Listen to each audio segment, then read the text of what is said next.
Amis, j'espère que vous allez bien. Aujourd'hui, nous allons parler de la Côte d'Ivoire. Le match de Côte d'Ivoire et l'Équateur. Les classements viennent de tomber. Composition de la Côte d'Ivoire que je viens de voir, très franchement, ça fait peur. Je vous le jure que ça fait très peur. Ouais. Face à cette équipe d'Équateur qui ont la physique, l'intensité et surtout, ils sont costauds. Et le classement probable que je viens de voir là, très franchement, ça me fait un peu peur au niveau de la Côte d'Ivoire. Très franchement. Déjà, d'abord, nous n'étions pas favoris face à Équateur. Un favori, c'est Équateur qui est favori. La Côte d'Ivoire cote 3,63. L'Équateur en a 2,40. Vous imaginez, ça veut dire qu'on n'est pas favori. Mesdames et messieurs, avant de continuer la vidéo, partagez, likez et abonnez-vous. Le classement probable, les 11 ans de départ de MSF Faye qui vient de tomber, les gars, ça fait peur. La Côte d'Ivoire veut évoluer sur 4-3-3. Ça veut dire qu'ils vont jouer offensif. Et pendant ce temps, l'Équateur a envie de jouer 5-4-1. Donc, ça veut dire que l'Équateur va jouer sur contre-attaque. Ils vont mettre 4 milieux, un seul attaquant en pointe et 5 défenseurs devant le gardien. Ça veut dire qu'ils ont 3 centraux et 2 latérales qui vont essayer de profiter de l'espace, faire des montées et descendre. Voilà le classement de Côte d'Ivoire. Yaya Fofana, ça, c'est pas étonnant. Et ce qui me semble un peu bizarre, c'est Odilo Kosonou. Kosonou n'a pas joué de match de préparation. Donc, il est titulaire. Et on voit Wilfried Senghor qui est là. Et Christine Kona. Ça, c'est tout à fait voilà. Gula Doué, le meilleur latéral ivoirien actuellement de son poste. Seko Fofana. Ça veut dire qu'il a aligné les vieillards au milieu du terrain.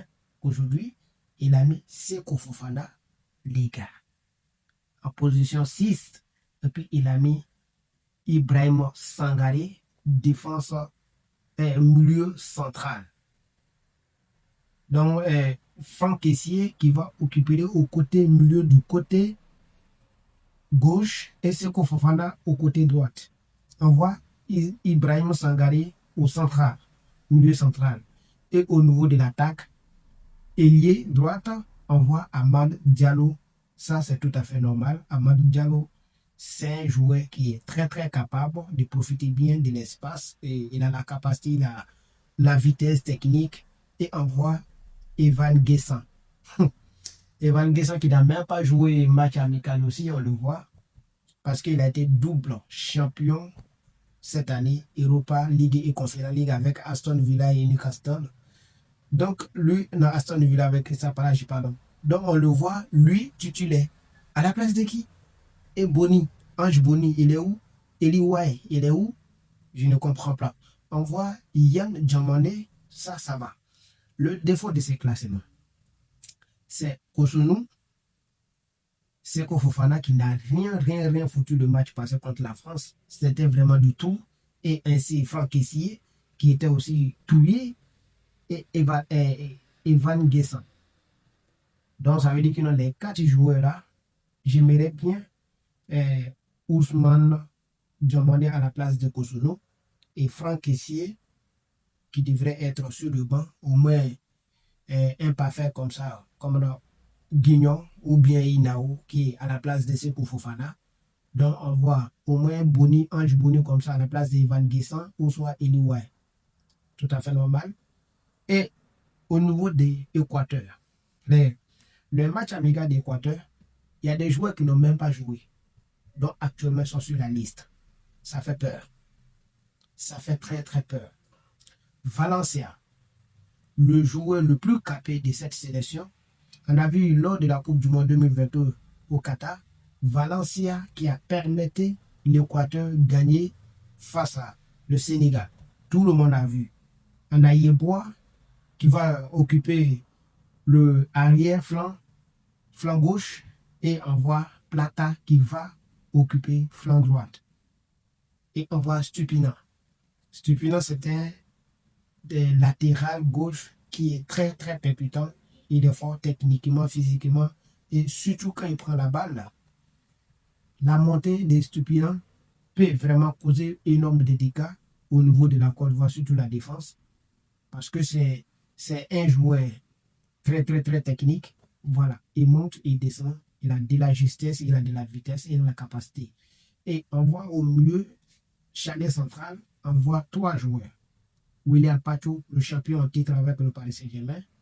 Joan Ordenes, qui joue aussi en Angleterre. Si je ne me trompe pas, soit en Angleterre ou qui joue plutôt en Belgique, Sparta Braga. Et on voit le troisième défenseur, qui est le numéro 3, Incapié. Incapié qui joue aux côtés de National, qui a été champion en Angleterre cette saison et aussi a été le deuxième champion car c'est eux qui ont joué, l'Arsenal a joué la finale contre Paris Saint-Germain. Vous imaginez, donc le quartet a énormément de joueurs pas possible. Au milieu du terrain, on voit le Moses Caicedo, le joueur le plus capé aussi au milieu du terrain. Il n'a que 24 ans, mais il est très fort au milieu du terrain. Donc, on voit le joueur qui évoluait à Brighton auparavant et qui a été transféré à 126 millions d'euros, transaction vers le Chelsea. Donc, lui, il va récupérer le milieu du terrain. Et on voit Franco. Franco qui joue au Atlético Mineiro. Donc, c'est lui qui va récupérer le flanc droit. Ça veut dire latéral droite qui va les gêner Yann Diamoné et ainsi que Franck Kessié. Dans la Côte d'Ivoire, quand je vois le classement de la Côte d'Ivoire face à cette équipe-là, ça me fait un peu peur. Très sérieusement, j'ai peur. J'ai peur de cette équipe de Côte d'Ivoire à ne pas aller se faire malmener par l'équipe, par les Équatoriens. Car c'est les gars, ils sont très forts techniquement et surtout physiquement. Voilà. Déjà, nous n'étions pas favoris. Ça fait un. Et de deux, le classement que je viens de voir, classement probable que je viens de voir, franchement, ça me fait un peu peur. Ça me fait un peu peur au niveau de la Côte d'Ivoire. Donc là, il faut qu'on veille sur ça. Il faut que la Côte d'Ivoire fasse très, très, très attention à cette équipe équatorienne. Car le classement que je viens de voir, ils vont jouer sur contre-attaque. C'est sur contre-attaque qu'ils vont des efforts. Donc, il faut qu'on essaye de défendre ensemble, monter ensemble. Voilà. Et surtout, à ne pas faire des erreurs et perdre des balles aussi. Il ne faut pas. Mais le classement de Côte d'Ivoire que je viens de voir, très franchement dit, cela, ça fait très très peur d'abord. Ça fait très peur. Il y a au moins 4 joueurs des éléphants de Côte d'Ivoire dans ces 11 entrants. Normalement, ils ne devraient pas être là. Ils ne devraient pas être là. Et Evan Guessant avec Kosono qui est sur la récupération d'abord. Et aussi Seko Fofana qui n'a rien donné contre la France. Et deuxièmement, Franck Yannick Kessié. Comment les éléphants de Côte d'Ivoire vont se défendre face à cette équipe? On verra bien, mesdames et messieurs. Et voilà mon pronostic qui est là. En tout cas, à toute franchise, je crois que la Côte d'Ivoire va gagner. Voilà, je crois que la Côte d'Ivoire va gagner cette équipe équatorienne. La victoire est à nous et bravo aux éléphants. Ciao, à très bientôt. La Coupe du Monde vient de commencer.